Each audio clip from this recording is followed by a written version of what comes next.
প্রিয় ভিউয়ার্স, আসসালামু আলাইকুম। চলে আসলাম হচ্ছে শিমুল মূল খেতে।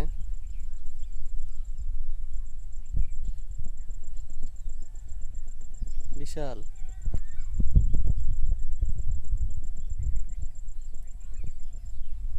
দেখো, তুলো।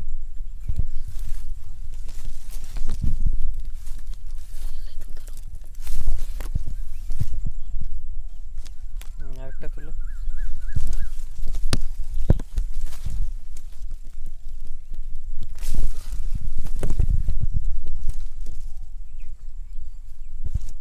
আর কই আছে ভালো ছোট গাছ? ছোট গাছ তুলো। পচে গেছে রে, হাতে লাগছে, এখান থেকে তুল। এই গাছগুলো তো সুন্দর আছে। এই মনটার গ্যারান্টি দিতে। আচ্ছা ওই বই